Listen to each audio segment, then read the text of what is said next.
तो सभी बच्चों को नमस्कार। तो बच्चों अपनी बात चल रही थी cell cycle and cell division chapter की बात कर रहे थे, जिसमें अपनों ने लास्ट लेक्चर में माइटोसिस बोले तो समसूत्री विभाजन को कंप्लीट कर लिया था।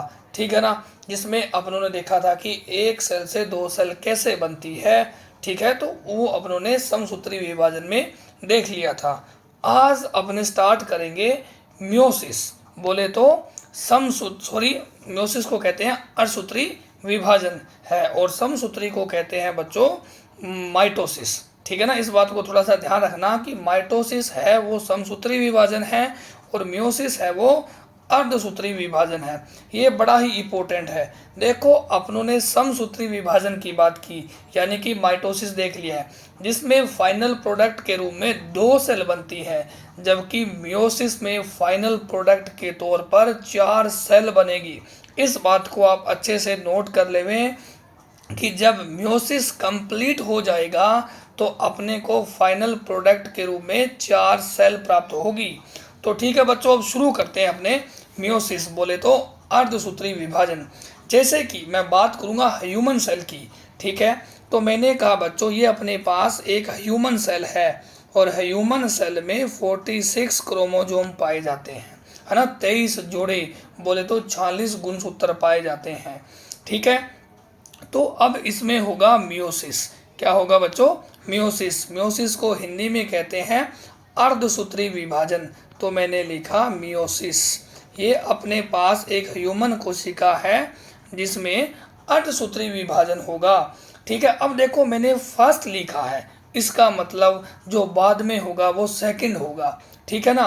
अब देखो, अब अपने पास क्या हुआ कि अर्धसूत्री विभाजन हुआ फर्स्ट, जिसमें प्रोडक्ट के तौर पर अपने को 2 सेल प्राप्त हुई है, जिसमें क्रोमोसोम का नंबर आधा हो गया है।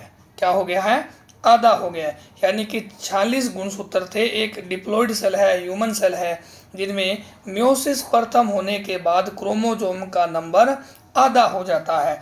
इसलिए म्योसिस प्रथम को न्यूनकारी विभाजन भी कहते हैं। क्या कहते हो बच्चों? न्यूनकारी विभाजन भी कहते हैं। न्यूनकारी विभाजन भी कहते हैं। ठीक है, रिडक्शनल डिवीजन बहुत बार पूछा जाता है कि सिंपल क्वेश्चन के तौर पर पूछ लिया जाता है कि म्योसिस का दूसरा नाम क्या है? रिडक्शनल डिवीजन, न्यूनकारी विभाजन। अब ऐसा क्यों बोला गया है बच्चों कि म्योसिस को न्यूनकारी विभाजन भी कहते हैं? क्योंकि इसमें क्रोमोसोम का नंबर आधा हो जाता है। जैसे कि अपने पास 46 है, यहाँ पर कितना हो गया? आधा हो गया, यानी कि 23 हो गया है। इसलिए म्योसिस प्रथम को न्यूनकारी विभाजन भी कहा जाता है। ठीक है, ये अगर डिप्लॉइड है तो ये फिर क्या हो जाएगी बच्चों? हैप्लॉइड हो जाएगी, यानी कि ये द्विगुणित है तो ये वाली क्या हो जाएगी? अगुणित हो जाएगी। अब देखो इसमें क्या होगा, वापिस से एक बार म्योसिस और होगा। ठीक है, उसे म्योसिस द्वितीय कहते हैं। एम का मतलब म्योसिस है। अब यहाँ पर क्या होगा, क्रोमोसोम का नंबर अपनी पेरेंट सेल के बराबर रहेगा, या फिर मैं बोल सकता हूँ सेम रहेगा, है ना। तो मैंने कहा कि यहाँ पर भी कितना है? 23, यहाँ पर भी कितना है? 23 है। ये चारों की चारों क्या है? डॉटर सेल है। क्या है बच्चों? डॉटर सेल है, बोले तो पुत्री कोशिका है। ठीक है, म्योसिस सेकंड हुआ है, जिसमें क्रोमोसोम का नंबर बिल्कुल डॉटर सेल का पेरेंट सेल के समान है, या फिर मैं ऐसे बोल सकता हूं कि म्योसिस सेकंड है, उसमें पेरेंट सेल के क्रोमोसोम की संख्या अपनी डॉटर सेल के बिल्कुल समान है। इसलिए इसे इक्वेशनल डिवीजन भी कहा जाता है। क्या कहा जाता है बच्चों?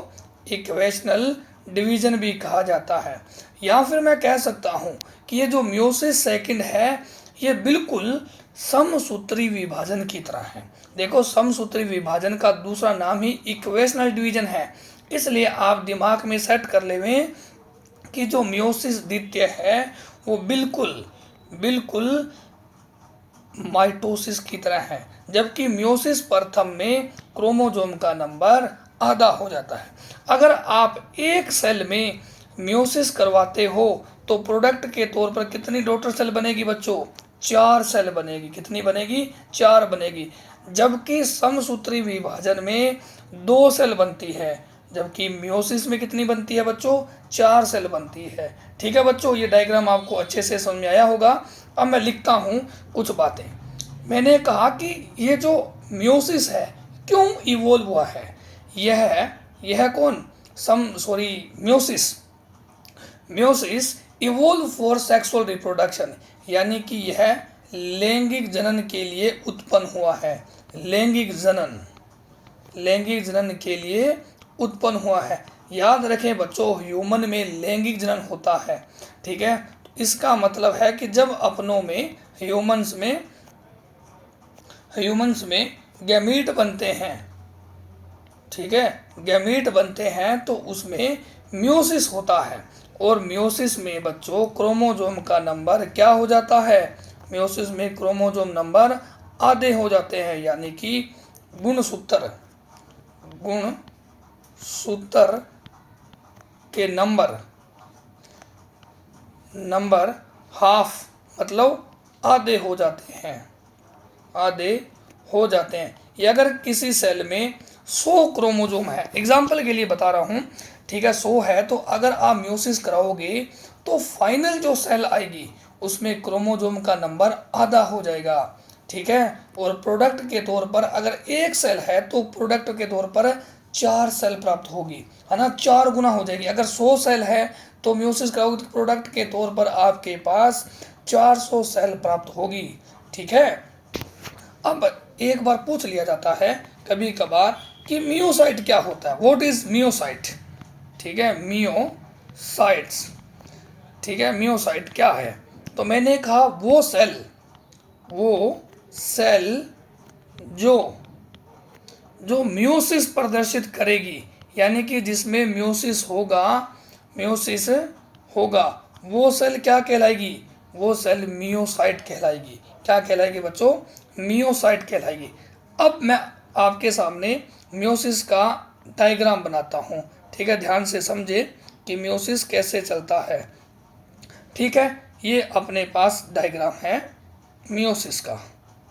ठीक है बच्चों, इस प्रकार से ध्यान देवे।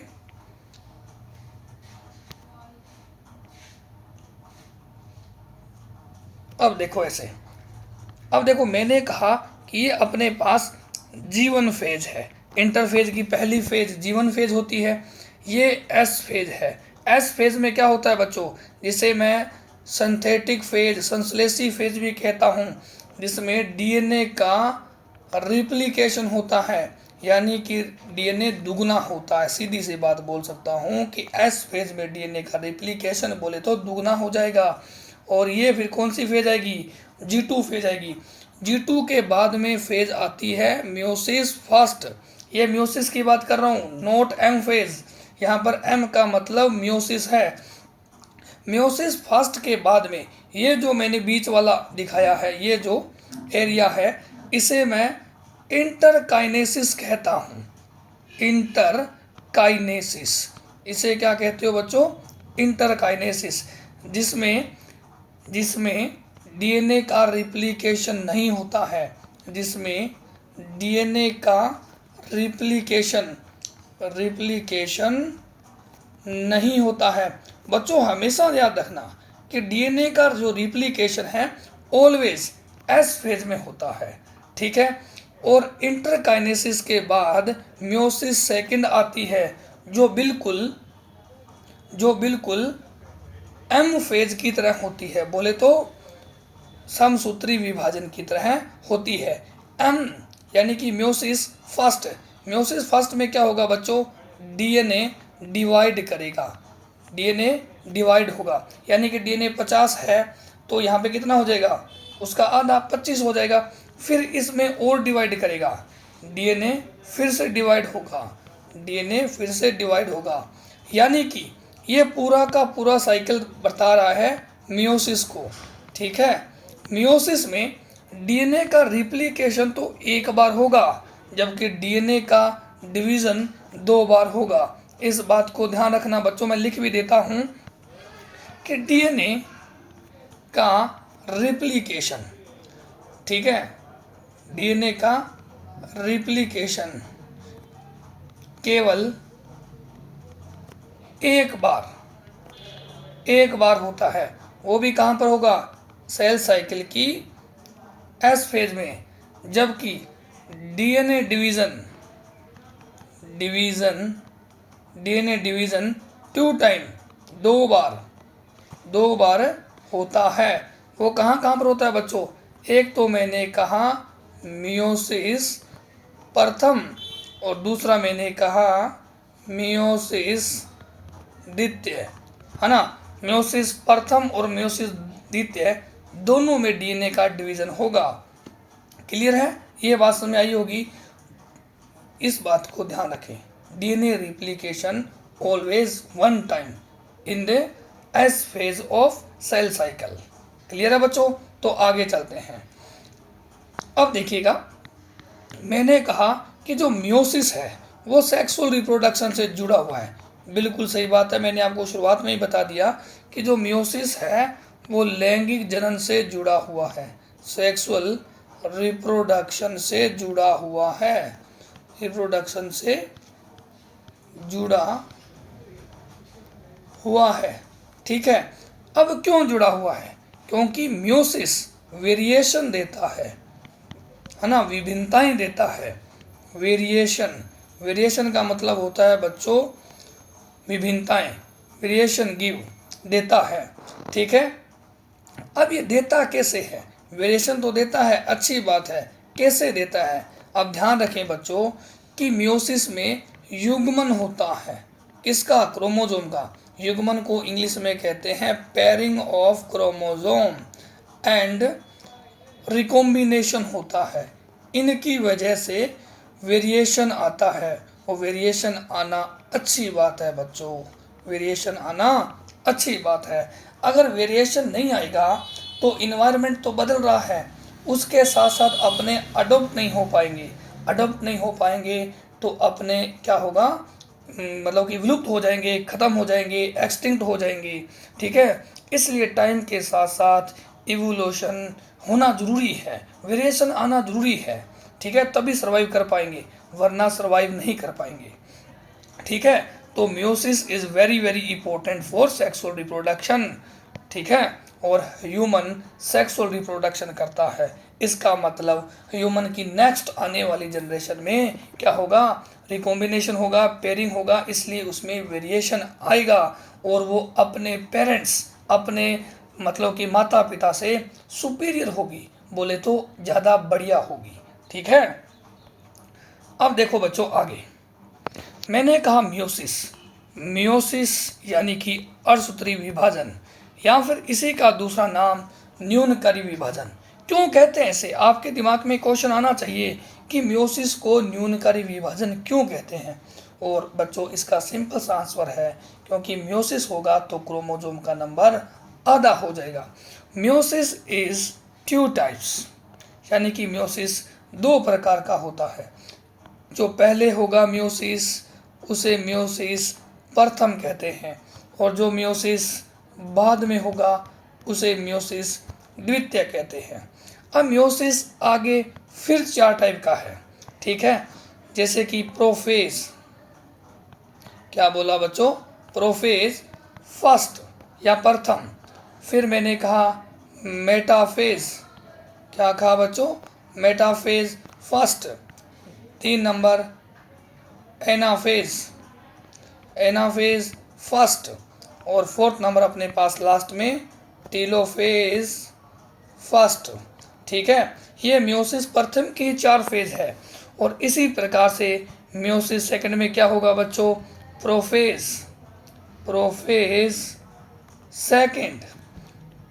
ठीक है, मेटाफेज सेकंड, इसी प्रकार से एनाफेज सेकंड, और 4th नंबर मैंने कहा कि टीलोफेज सेकंड। ठीक है, अब इन दोनों के बीच की फेज को इंटरकाइनेसिस कहते हैं, इंटरकाइनेसिस कहते हैं। याद आया, मैंने अभी बताया था मियोसिस फर्स्ट और मियोसिस सेकंड के बीच में जो फेज आती है उसे इंटरकाइनेसिस कहते हैं। यानी कि यह मियोसिस प्रथम एंड मियोसिस सेकंड के बीच की प्रावस्था है, बीच की प्रावस्था है, जिसमें no DNA replication, no DNA replication, यानी कि इंटरकाइनेसिस में डीएनए का रिप्लिकेशन नहीं होता। नो का मतलब नहीं, ठीक है, हिंदी मीडियम, ये बात आपको ध्यान में रखनी है। अब बात करेंगे पहले मियोसिस प्रथम की, और मियोसिस प्रथम डिवाइडेड इनटू अगेन 4 फेज। तो मैं लिखता हूं आगे, मियोसिस, हेडिंग लगाओ बच्चों, मियोसिस प्रथम, अर्धसूत्री विभाजन प्रथम, ठीक है। अब मियोसिस प्रथम की पहली फेज, जिसे क्या कहते हो, प्रोफेज प्रथम, यह मियोसिस प्रथम की सबसे लंबी प्रावस्था है ना। यह है मियोसिस प्रथम की सबसे लंबी प्रावस्था है। आप पूछोगे कि सर सबसे लंबी प्रावस्था यही क्यों है? क्योंकि प्रोफेज प्रथम अगेन, यानी कि फिर से आगे 5 फेज में डिवाइड हो जाती है। ये आगे फिर से 5 फेज में डिवाइड हो जाती है, ठीक है। पहला फेज है बच्चों इसका, जिसे मैं लेप्टोटीन कहता हूँ। सीक्वेंस पता रहना चाहिए बच्चों, लेप्टोटीन, ठीक है, लेप्टोटीन। दूसरा मैंने कहा जाइगोटीन, और तीसरा मैंने कहा पेकाइटिन। 4 नंबर मैंने कहा डिप्लोटीन, और 5th नंबर मैंने कहा डाइकाइनेसिस। बहुत बार एग्जाम में प्रोफेज प्रथम की इन सब मतलब कि सब क्लासेस को, सब प्रावस्था को सीक्वेंस के बारे में पूछ लिया जाता है, इसलिए आपको सीक्वेंस से पता रहना चाहिए। लेप्टोटीन, जाइगोटीन, पेकाइटिन, डिप्लोटीन, डाइकाइनेसिस, ऐसे आपको इनका सीक्वेंस जरूर पता होना चाहिए। बहुत बार इनका एग्जाम में सीक्वेंस ही पूछ लिया जाता है। अब देखो, मैं मोटा मोटा आपको बता देता हूँ कि इनमें होता क्या है, ठीक है। इसमें होता है मतलब कि क्रोमेटिन का कंडेंसेशन, संघनन होता है। क्रोमेटिन का संघनन बोले तो कंडेंसेशन, ठीक है, सीधा सा ध्यान रखना है, कंडेंसेशन होता है। कंडेंसेशन का मतलब होता है बच्चों कि जो चीज़ें दिखाई दे रही है उनका धीरे धीरे और स्पष्ट होना, वो कंडेंसेशन है। जाइगोटीन में क्या होगा बच्चों, पेयरिंग होगा। मैंने आपको अभी बताया था कि मियोसिस में क्या आता है, वेरिएशन आता है, और वेरिएशन का रीजन है पेयरिंग होना। क्या है, पेयरिंग होना, ठीक है। वो कहाँ पर होता है, सिनेप्सिस, यानी कि पेयरिंग होता है जाइगोटीन में होता है। और सिनेप्सिस को और क्या बनता है इसमें, बाइवेलेंट। क्या बनता है, बाइवेलेंट। एक और चीज़ बनती है, स्नैप्टोनीमल कॉम्प्लेक्स।